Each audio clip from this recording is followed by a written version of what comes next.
She was 21, and she had been handed a ruin. No inheritance in truth, no allowance, no plan. Just a battered writing case, a small mourning brooch pinned inside her collar, and £11 7 shillings sewn into the hem of her traveling dress. And with those £11, she was expected to keep Weatherby Hall, an estate the Duke had settled on her as a joke and a debt trap, its ledgers black with 60 years of arrears, and its tenants already sharpening their grievances at the gate. But what nobody knew, not the Duke, not the solicitor, not the steward who had cooked the books, was that behind rotten timber in the shuttered west wing lay papers that would turn the whole account on its head. Settle in with me for this one, and tell me in the comments where you are watching from, because the way Susan Shaw walked into that ruin is not the way she walked out of it.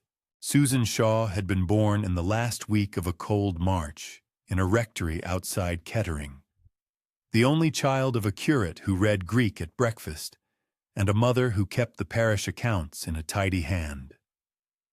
The rectory was small, damp along the north wall, and heated by one temperamental range. And Susan had learned before she was 6 that a household ran on lists and small mercies and the willingness to do the next necessary thing without waiting to be asked.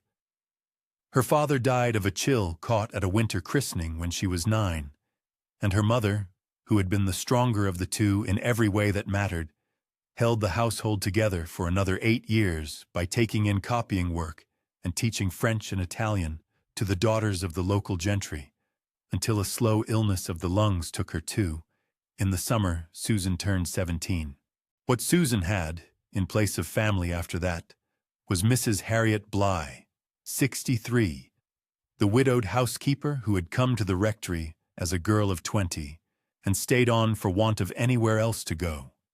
Mrs. Bligh was a Lincolnshire woman with the practical mind of someone who had buried a husband and 2 infants, and had decided long ago that grief was best answered with occupation. She could plain cook for 12 on a single range, keep a still room stocked with lavender water and elder salve, mend a torn hem so the seam vanished, dry apples on a rack above the coal box, and tell within a shilling what a quarter's marketing ought to cost. She taught Susan all of it, not by lecture but by expectation, handing her a knife or a needle or the household book and standing at her shoulder until the work was right. She taught her, too, how to keep a set of accounts in double column and how to read a lease because, she said, a woman without accounts was a woman without argument. When the rectory was closed up after her mother's death and Susan was taken in, reluctantly, by a distant cousin of her father's, Mrs. Bligh went to keep house for a retired clergyman in Stamford, and the two of them wrote to each other every fortnight in careful, unsentimental letters that read more like inventories of small progress than declarations of feeling, though the feeling ran under every line. The cousin's household in Northampton was a comfortable one and a cold one. Susan was given a bedroom with a good window and no fire, a place at the table below the daughters of the house, and the understanding that she was to make herself useful without ever being conspicuous. She sewed shirts, coached the younger children in their sums, took over the household marketing when the cook grew unreliable, and kept out of the way of the master's sister, a widow named Mrs. Amelia Whitcomb, who ran the establishment and had never forgiven Susan's mother for marrying a man Mrs. Whitcomb considered beneath her family's expectations.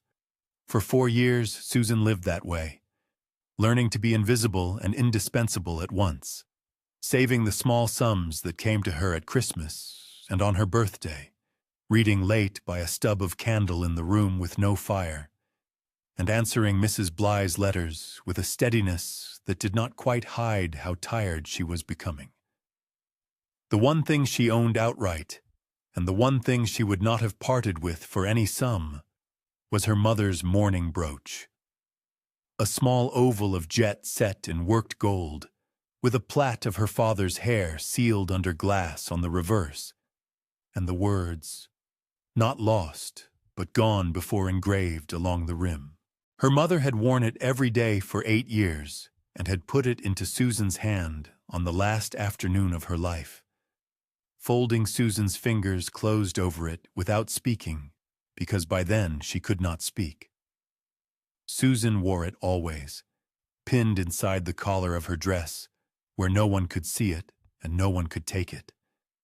And on days when the house in Northampton felt more like a courtroom than a home, she would press her thumb against its cool oval through the wool of her bodice, and remember that she had been, once, entirely and unconditionally loved.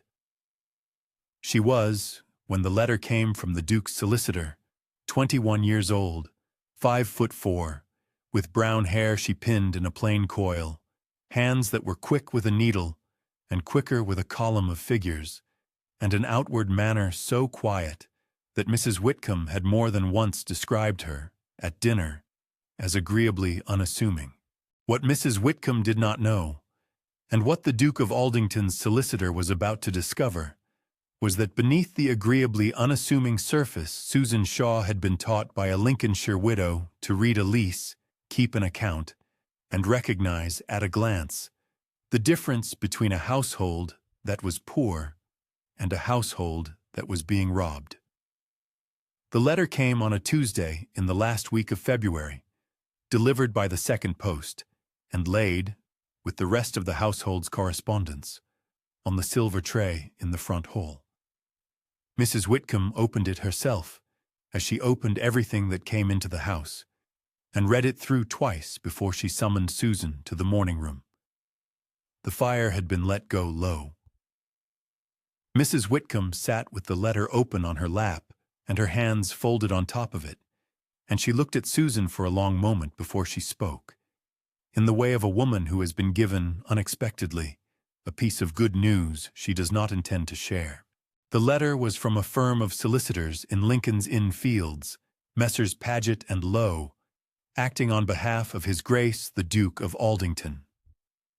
It informed Miss Susan Shaw, spinster of Northampton, that under a private settlement executed by the late Dowager Duchess of Aldington, and now discharged in accordance with the terms thereof by her son, the present Duke, the estate of Wetherby Hall in the North Riding, together with all lands, buildings, tenancies, rents, arrears, and encumbrances pertaining thereto, was hers absolute, subject to the assumption of all outstanding liabilities as detailed in the accompanying schedule.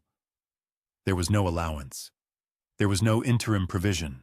There was a request that she attend the office of Messrs. Paget and Lowe at her earliest convenience to sign the deed of assumption, and a suggestion, in the second-to-last paragraph, that if she found herself unable to accept the estate on the terms offered, she would be at liberty to sell it, or to renounce it in favor of the Crown, in which case the Duke would consider his obligation entirely satisfied.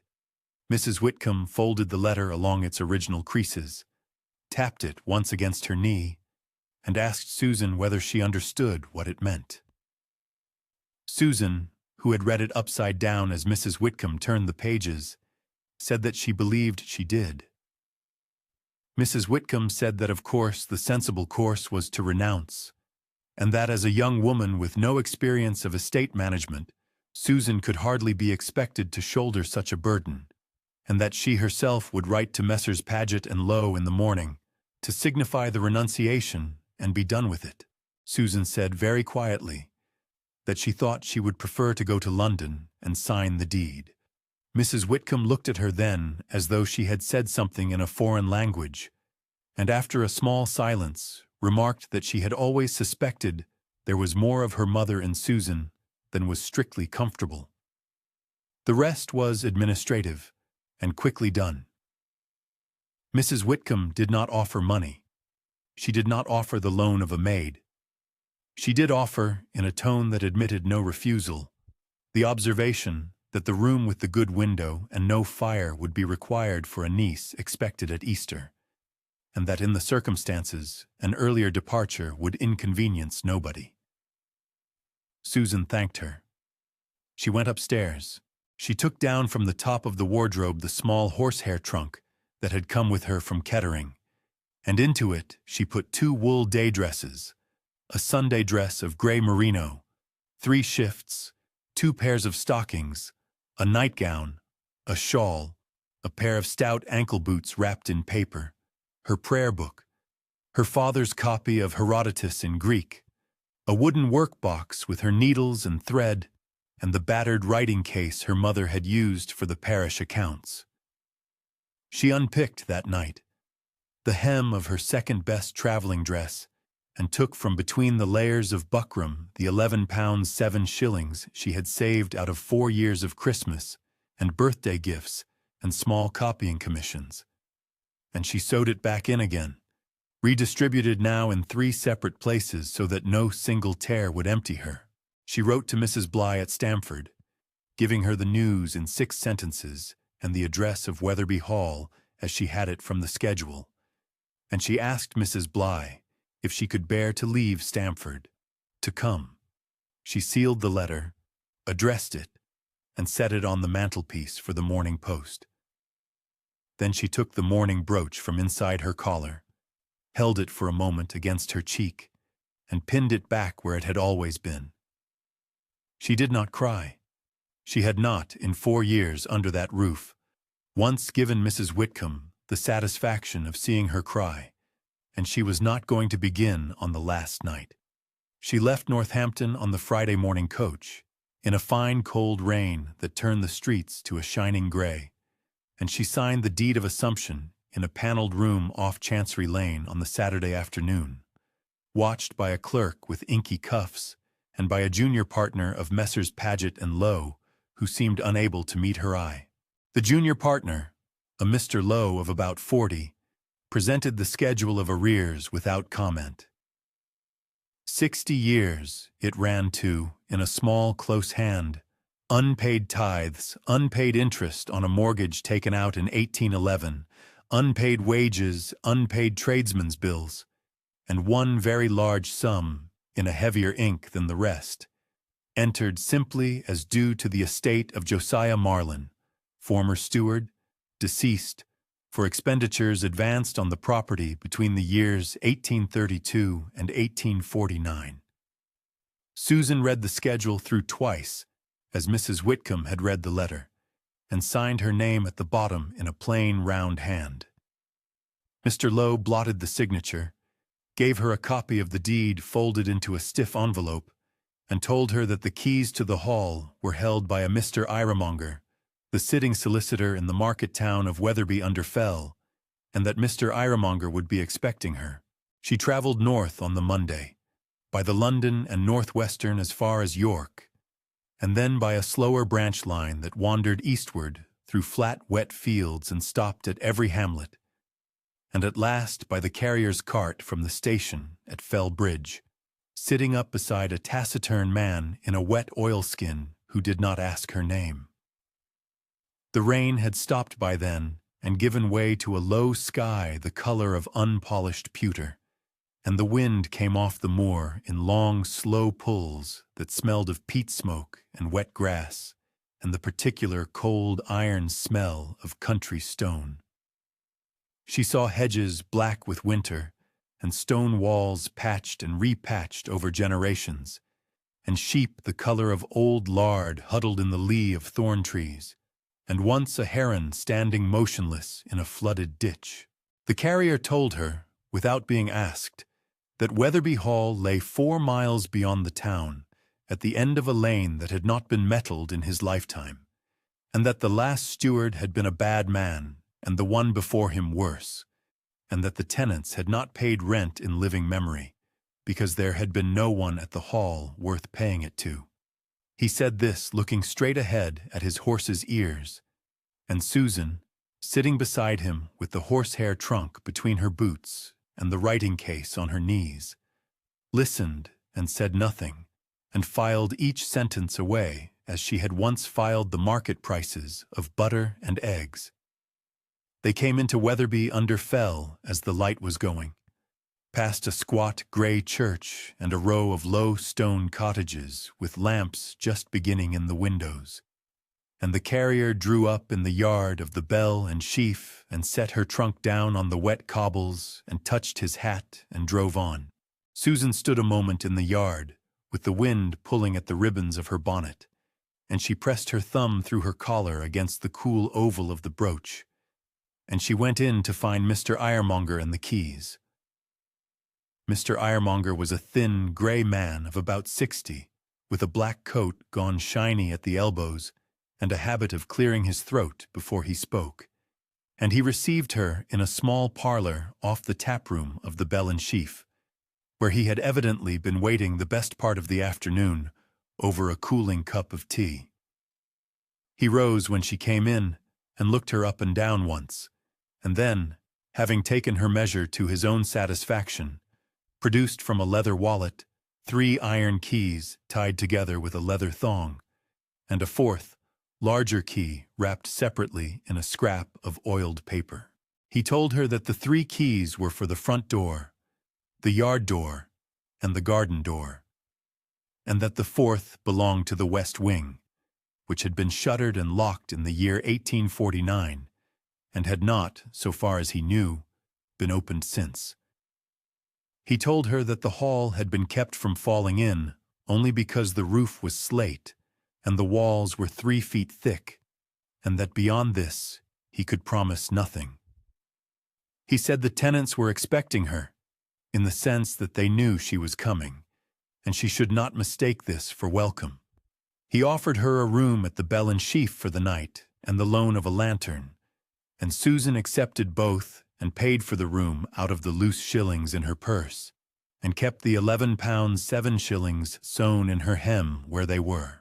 She walked out to Wetherby Hall the next morning in cold sunlight, along a lane that was, as the carrier had said, no better than a stony rut cut through hedges of blackthorn and hazel, and she carried the 4 keys in her pocket and the writing case under her arm and the lantern, unlit, in her free hand.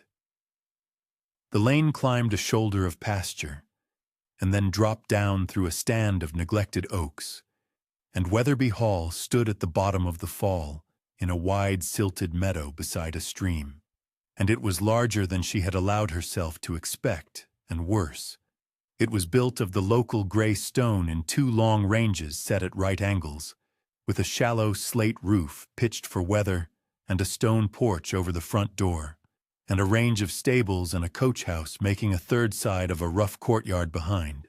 The east range, which she saw first, was 2 stories and 6 bays long, with tall sash windows in stone surrounds, and the sashes were sound, though the paint had gone in scales, and the leaded panes in the upper lights were cracked in 2 places and starred with lichen. The west range, at right angles, was of the same length, but its windows had been boarded on the outside with rough deal boards that had themselves rotted and hung askew on their nails, and the slates of its roof were mossed and in places lifted. Between the 2 ranges, in the angle, stood the porch, and above the porch, a stone shield bearing the letter W and a date, 1687, weathered almost smooth. She went in by the front door with the largest of the 3 iron keys, which turned stiffly after some coaxing, and stood in a stone-flagged hall 20 feet long and 15 wide, with a wide oak staircase rising against the far wall and 2 paneled doors leading off. The air was cold and dry and smelled of mice and old plaster and the fine soot that settles in disused chimneys. She went through the rooms one by one with the writing case open on her arm, and she noted each thing as she found it in her mother's steady hand. In the dining room, a long table of country oak, 16 feet by 4, its top watermarked, but its legs sound. 10 chairs, of which 6 were whole and 4 wanted seats. A sideboard with a cracked marble top, a chimney piece of local stone with the grate rusted through. In the drawing room, a pair of shuttered windows facing south, a piano ruined by damp, a turkey carpet reduced to shreds along one edge by mice, plasterwork on the ceiling in a pattern of vines with 3 sections fallen and lying in dusty fragments on the boards. In the kitchen, a great range set into the chimney breast, iron and cold and choked with jackdaws' nests. A scrubbed elm table that would take 12. A stone-flagged floor sunk an inch at the threshold. A still room off the kitchen with slate shelves and a copper preserving pan turned green. Upstairs, 6 bedrooms in the East Range, 4 fit to sleep in with airing and a fire, 2 with the ceiling down. In the attics, a store of decent linen, yellowed but whole, folded in a cedar press against moth. In the stable range, 4 loose boxes and a harness room, dry, and above them a hayloft with a broken ladder. In the walled garden south of the house, 4 acres inside a wall of the gray stone 12 feet high. The beds gone to nettle and dock and bramble. 3 glass frames with the glass out. A lean-to greenhouse with the frame sound and every pane broken. And along the south wall, 4 old espaliered pear trees that had somehow gone on bearing untended and stood now black and knotted and alive. She wrote it all down, room by room, and at the end of the morning she sat down on the bottom step of the oak staircase and ate the bread and cheese she had bought at the Bell and Sheaf. And she thought that of the whole ruin there was perhaps a third that stood, and a third that would stand with work, and a third that was gone, and that this was better than she had feared. She did not open the west wing that first day, or the second, or the third. She spent those days making one of the east bedrooms habitable, sweeping the kitchen, laying a small fire in the range with wood taken from a fallen ash in the coppice, walking out along the boundary of the home farm with the tithe map she had asked Mr. Ironmonger to lend her and the tenants' names written in a column down the margin. She met 3 of the tenants in those first days at their own doors and told them plainly who she was and that she had come to stay. And she did not ask for anything, and she did not promise anything. And the tenants, who had prepared themselves for a lady in a carriage and were not sure what to do with a young woman in muddy boots carrying a map, said little and watched her go. On the 4th morning, when a hard frost had dried the yard and a thin sun stood over the moor, she took the 4th key out of its scrap of oiled paper and went round to the west wing door. The door was set in the angle where the 2 ranges met, low and heavy and studded with iron, and the key turned in the lock more easily than she had expected, as if the wards had been oiled once and never dried out. She pushed it open against a drift of leaves that had blown in under the boards, and she stepped into a corridor 20 feet long and 6 wide, with a floor of oak planks 2 inches thick and a plastered ceiling gone brown with damp. There were 3 doors off the corridor, and at the end a small landing with a stair going up. The air was colder than the rest of the house, and had in it, besides the smell of mice and plaster, a fainter smell of ink and old paper, and the resinous smell of pitch pine. Susan lit the lantern and went in. The first room off the corridor had been the estate office. It measured about 18 feet by 15, with 2 boarded windows to the north and a fireplace in the west wall, and along the whole of the south wall a run of built-in cupboards and shelves in pitch pine, black with age and stained about the base where damp had come up. On the floor stood a partner's desk of mahogany, its top warped and its drawers pulled half out, and behind the desk, a swivel chair with the stuffing gone. There were papers everywhere, on the desk and on the floor and spilling out of the open drawers, and Susan, who had learned from her mother and Mrs. Bly to touch old paper as one touched a sick child, set the lantern on a shelf and began, slowly and in order, to sort them. She worked through that morning and the afternoon and into the following days, and she made 3 piles, leases and counterparts on the desk, receipted bills on a broken chair, and in a growing stack on the floor by the window, everything in the hand of Josiah Marlin. She was on her second day in the office when she found the timber. It was a section of the pitch pine wainscot along the south wall, about 4 feet wide and running from the floor to a height of 5, and when she pressed her hand against it in passing to steady herself against a loose board, the whole panel gave under her palm with a soft, spongy resistance that told her the pine behind it was gone to punk. She fetched a chisel and a mallet from the stable and worked the edge of the panel free, and the wood came away in long, wet strips that smelled of rot and mushroom. And behind the wainscot, set into a shallow recess in the stone of the wall, was a japanned tin box about the size of a family Bible, wrapped in oilcloth and tied with red tape gone black at the knots. She carried the box to the kitchen table and cut the tape with the small scissors from her work box and lifted the lid. Inside, folded flat and in perfect order, lay a bundle of papers in the same hand as the pile she had been building in the office, and beneath the papers, a canvas bag heavy and soft with coin, and beneath the bag, a smaller packet wrapped in a square of black silk and tied with a length of common string. She lifted out the papers first and set them on the scrubbed elm and read them through in the failing light.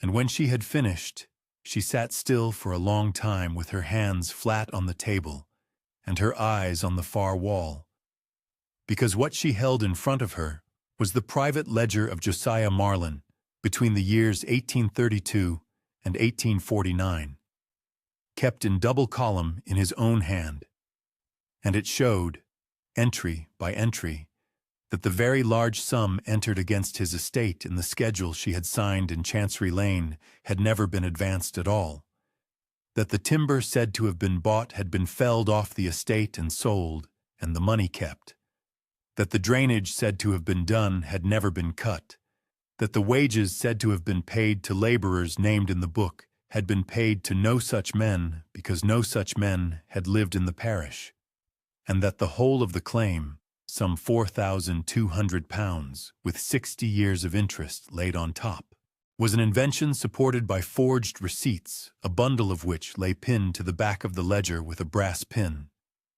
She weighed the canvas bag in her hand and untied its neck and poured its contents onto the table, and out came sovereigns and half-sovereigns in a bright, slow stream.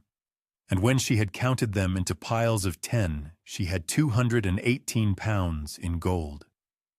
Beneath the bag, when she unwrapped the black silk, lay a folded sheet of letter paper, and resting on the paper, a woman's plain gold wedding ring worn thin at the shank. The letter was in a different hand from the ledger, a woman's hand, careful and upright, and it was dated the 12th of June, 1849. And it was addressed, in the line above the salutation, to whoever should find it. Susan drew the lantern closer and read, "My name is Margaret Weatherby, widow of the late Mr. Edmund Weatherby of this hall, and I have kept house here for 41 years, first as his wife and then as his relict. I write this on the eve of leaving, being now 67 and in poor health, and having no children of my body and no near kin to whom the place will go. My husband trusted the steward Josiah Marlin, and I did not, and when my husband was in his last illness, I began to keep my own book against the steward's, and when I had proof enough, I meant to lay it before the family solicitor. But I was too slow, and my husband died, and the estate passed to the Duke's family under a settlement I could not break. And Marlin has told the Duke's man that I am a foolish old woman, and the Duke's man believes him. I leave the ledger where it lies, in the wall behind the wainscot which my husband had made for me when the damp first came, together with £218 in gold saved out of my own portion over many years and kept back from Marlin's hands. Whoever finds this, if you are of the family, use it to set the account straight. If you are not of the family and have come to the hall by some turn I cannot foresee, I hope you will find the place kinder than it has been to me, and I hope the money will help you to stay. I leave also my wedding ring, which was my mother's before me. because I have no one to give it to, and I cannot bear that it should be sold with the other things. I have lived a long time in this house, and I have loved it, and I am sorry to go. Margaret Weatherby, this 12th day of June, 1849. Susan read the letter twice and then a third time, and she folded it along its old creases and set it flat on the table. And she picked up the ring and turned it in the lantern light, and read on the inside of the band, in worn engraving, the initials M.W. and a date, 1808. She unpinned the mourning brooch from inside her collar and laid it on the black silk beside the ring, the little oval of jet and the plait of her father's hair beside the thin gold that had been on a stranger's hand for 41 years. And she looked at the two things together for a long time. Then she pinned the brooch back where it belonged, and she slid the ring onto her right hand where it fit as if it had been sized for her, and she gathered up the ledger and the forged receipts and the canvas bag and the letter, and she carried them all up the oak stair to the east bedroom she had made habitable, and she locked them in the horsehair trunk that had come with her from Kettering. She did not sleep much that night, and in the morning she was at the kitchen table by 6 with the ledger open before her and the writing case beside it, and she began to copy Margaret Weatherby's columns into a new book of her own, entry by entry, in the same careful double hand her mother had used for the parish accounts. She worked without hurry, because she had learned from Mrs. Bly that a paper meant to overturn a solicitor must be as clean as a paper laid before a bishop. When the copy was done, she wrote a short letter to Mr. Iremonger asking him to attend her at the hall on the Friday, and a longer letter to Messrs. Paget and Lowe requesting Mr. Lowe himself to come north within the fortnight, upon a matter concerning the schedule of arrears. And she walked into Weatherby under Fell in the afternoon and paid a boy 4d to carry both letters to the post. Mrs. Bly came from Stamford on the following Wednesday.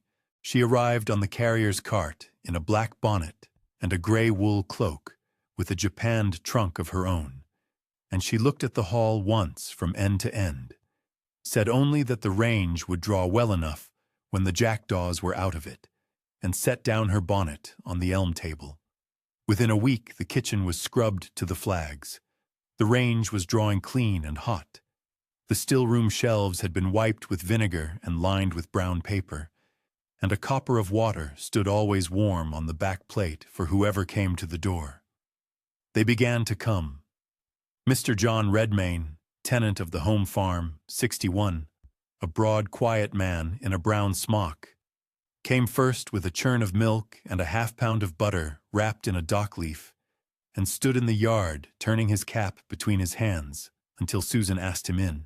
He told her plainly that he had paid no rent for 11 years, because there had been no honest hand to take it, and that he would pay it now at Michaelmas if she would give him a receipt in her own writing. Susan wrote him a receipt for the coming quarter on a fresh page of the new ledger, and gave him a cup of tea, and he went away and told the parish. Mr. Thomas Ainsley, joiner, 44, came the next day with a bag of tools slung on his shoulder, and offered to hang the boarded windows of the west range with proper shutters at cost of materials, because his father had worked timber for the old Mr. Weatherby and had spoken of him as a fair man. Mrs. Ann Hebden, dairywoman, 52, widowed, came from the second farm on the Fell Road with a pat of cheese and the offer of 2 of her daughters for the summer to help set up a dairy again in the stone room off the yard. Old Mr. Walter Kilburn, 78, who had been under-gardener at the hall as a boy of 14 in Edmund Weatherby's time, came up the lane on a stick and stood a long while at the door of the walled garden without going in, and then went in with Susan and named the 4 espaliered pear trees along the south wall by variety and age, and said the ground under the nettles was the best 2 acres of kitchen ground in the North Riding if she could get it dug. She got it dug. She paid $1 a day to 3 men out of Margaret Weatherby's gold, and they cleared the beds with mattock and fork through March and into April, and Mr. Kilburn came up every second day on his stick to show them where the asparagus crowns lay, and where the rhubarb had gone wild under the wall. Mr. Ainsley cut new deal shutters for the West Range, and would take only the price of the timber. Mrs. Bligh set the still room in order, and began to sell lavender water and elder salve into the town at 3p and 6p. Susan sat down with the tithe map and the tenants' names, and rode round the estate on a borrowed cob, and set each rent afresh at what the land would bear, which was less than the paper had said, and more than had been paid in living memory. And she wrote each new agreement in her own hand, and gave each tenant a counterpart signed with the plain gold ring on her right hand pressed into a blob of red wax. Mr. Ironmonger came out to the hall on the appointed Friday, and sat in the kitchen because there was no other room yet fit. And Susan laid before him the japanned tin box, the forged receipts, Josiah Marlin's private ledger, and her own fair copy. And she watched him read for the better part of an hour without speaking. When he had done, he took off his spectacles and rubbed the bridge of his nose and said only that he had wondered, 40 years ago, and had let the wondering go. He said Mr. Lowe would come, and Mr. Lowe would sign whatever Susan required him to sign, because Messrs. Paget and Lowe had let a claim through their office that would not stand a morning in Chancery. Mr. Lowe came on the Tuesday of the following week, in a wet April, by the same slow branch line Susan had ridden in February, and he sat across the elm table from her, with the ledger between them and his color going and coming under his side whiskers. And when he had read to the end, he asked her, in a small voice, what she required.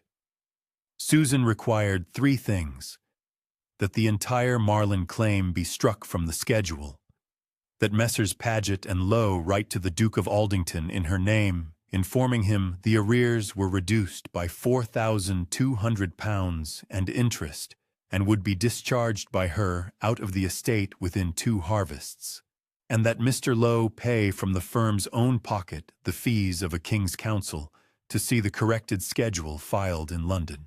Mr. Lowe agreed to all 3 before his tea was cold. The first harvest came in on a hot, dry August. She took in £140 in rents at Michaelmas, £62 in barley off the home farm, £28 in cheese and butter out of Mrs. Hebden's dairy, and £40 clear from the timber of 11 diseased elms felled honestly out of the North Coppice and sold standing to a yard at Thirsk. She paid off the tradesmen's bills first, in the order of the oldest owed, and she wrote in her ledger against each name the words, "Paid in full," and the date. And she sent Mr. Ainsley a 5-shilling piece for his own pocket beyond the price of his timber, which he took with a nod and a colour under his ears. By the second harvest, the year after, the walled garden was cropping 4 acres of potatoes, cabbage, onion, and soft fruit, and the pear trees along the south wall had been pruned back to a shape old Mr. Kilburn approved, and the greenhouse had been reglazed pane by pane through the winter by Mr. Ainsley's eldest boy at 3 farthings a pane, and the west wing had a sound roof of new slate laid by a man named Peter Marsden, out of the town, at the rate of 10 shillings a day, and his dinner. The dairy sent £80 worth of cheese down to York in a season, and the rents came in at Lady Day and Michaelmas without a summons, and 8 diseased trees more were felled and drawn out of the wood by John Redmayne's team for a further £30. On the last Saturday of October in the second year, Susan sat at the elm table with Mrs. Bligh opposite her and the new ledger open between them, and she added the last column and drew a line under it, and the arrears of Wetherby Hall, which had stood at 60 years and some thousands of pounds on the day she signed in Chancery Lane, stood at nothing at all. Word of it went about the parish before she had closed the book. Mr. Redmayne told it in the tap of the Bell and Sheaf that evening, and the vicar, Mr. Henry Palgrave, 48, a widower who kept bees and had christened half the parish, told it in the vestry the following morning. and by Sunday it was known from Fell Bridge to the top of the moor that the young woman up at the Hall had cleared the estate in 2 harvests, and paid every tradesman what was owed him with a receipt in her own hand. They began to call her Miss Shaw of Wetherby, rather than the new lady up at the Hall, and then in time simply Miss Shaw, and the name settled on her as the ring had settled on her finger, as though it had been sized for her. The Hall filled slowly and in a plain way. Mrs. Bligh took the small room off the still room and kept the keys of the store cupboard on a ring at her waist. Mrs. Hebden's younger daughter, Alice Hebden, 17, came in as dairymaid and slept in one of the east bedrooms with a rag rug her mother had made.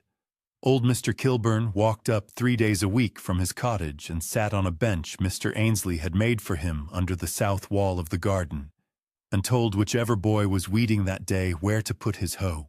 On Wednesday afternoons, Susan kept the estate office open in the room where she had found the tin box, and any tenant might come with a grievance or a request, and she wrote each matter down and gave an answer within the fortnight, and the answers were kept in a book on the shelf.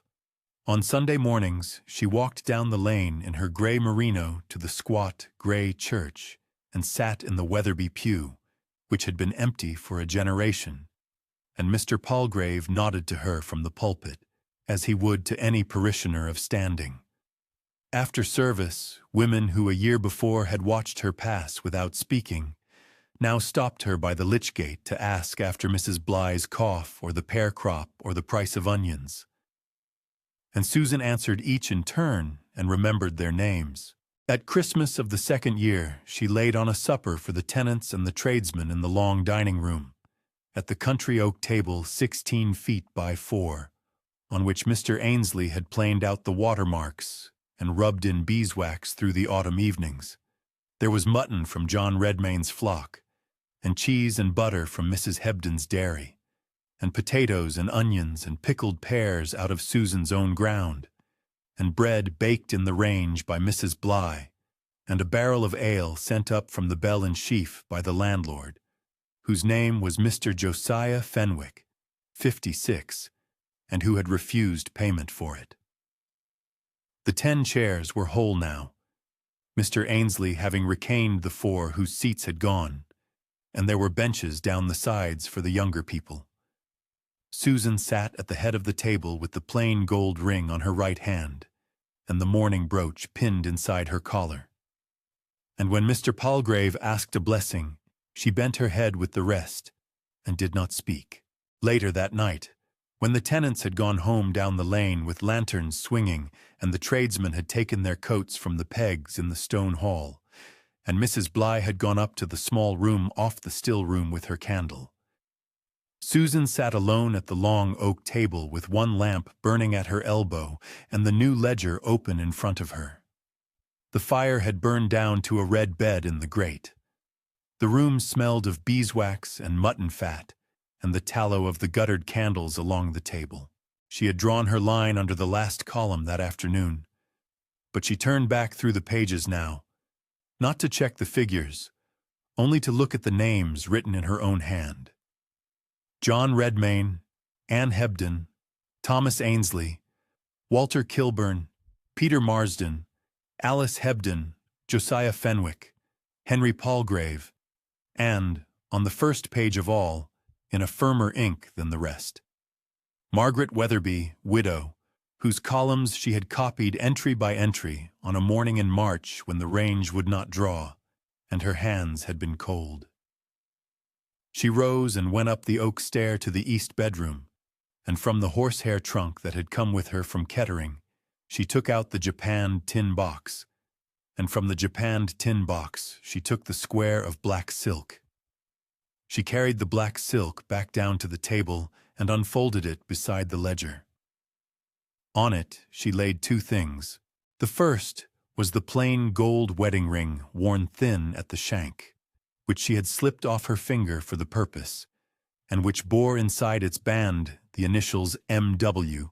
and the date 1808, and which had been Margaret Wetherby's mother's before her, and which Margaret Wetherby had said in her letter she had no one to give to.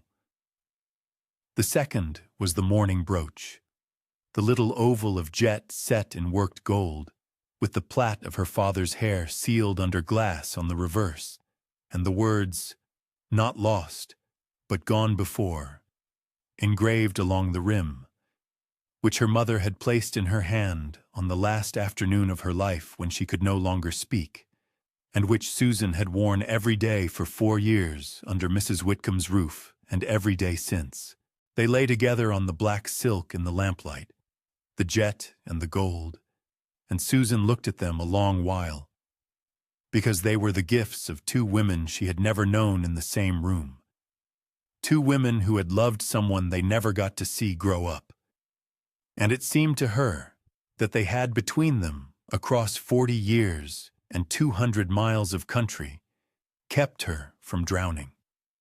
She thought of Mrs. Bly asleep at the end of the passage with the store cupboard keys on the chair beside her bed, and of Mrs. Bly 40 years ago as a Lincolnshire girl of 20 coming into a damp rectory outside Kettering and staying, and of Mrs. Bly teaching a child of 6 to skim a pan and a child of 9 to keep a column of figures straight, and of the letters written every fortnight from Northampton to Stamford, in a hand that had grown steadier from year to year.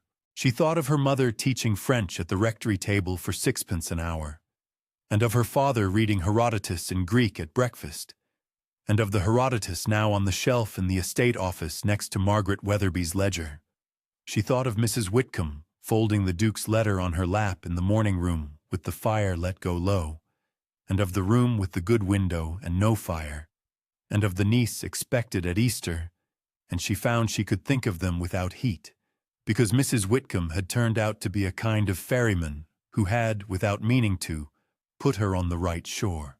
She thought of the Duke of Aldington, whom she had never seen and probably never would, and of the letter Messrs. Paget and Lowe had written to him in her name, informing him that the arrears were reduced by £4,200 and interest, and would be discharged by her out of the estate within 2 harvests.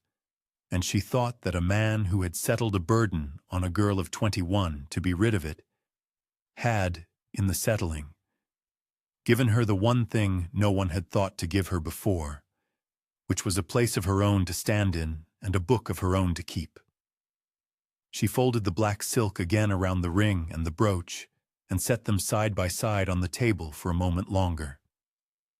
Then she pinned the brooch back inside the collar of her gray merino and slid the plain gold ring onto her right hand where it had come to belong, and closed the ledger and put out the lamp. She stood in the doorway of the long dining room in the dark and listened to the hall settle around her, timber and slate and 3-foot stone, and to the small wind coming off the moor along the north wall. And she thought, without saying it aloud, that Weatherby Hall was hers. Susan Shaw was 21 and cast out.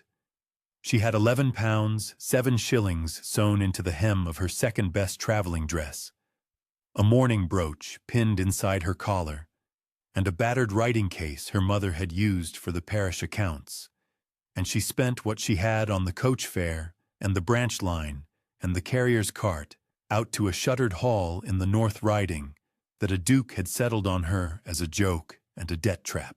It was the best £11, 7 shillings she ever spent. If this story has stayed with you, take a moment to subscribe and to share it with someone who understands the quiet kind of courage, the kind that keeps a column of figures straight and answers a letter within the fortnight and remembers the names of women at the lich gate. And before you go, sit with this a moment, wherever you are watching from. What has been handed to you as a burden, and what might it become if you took stock of it slowly, in your own hand, by lamplight, and refused to be finished by it?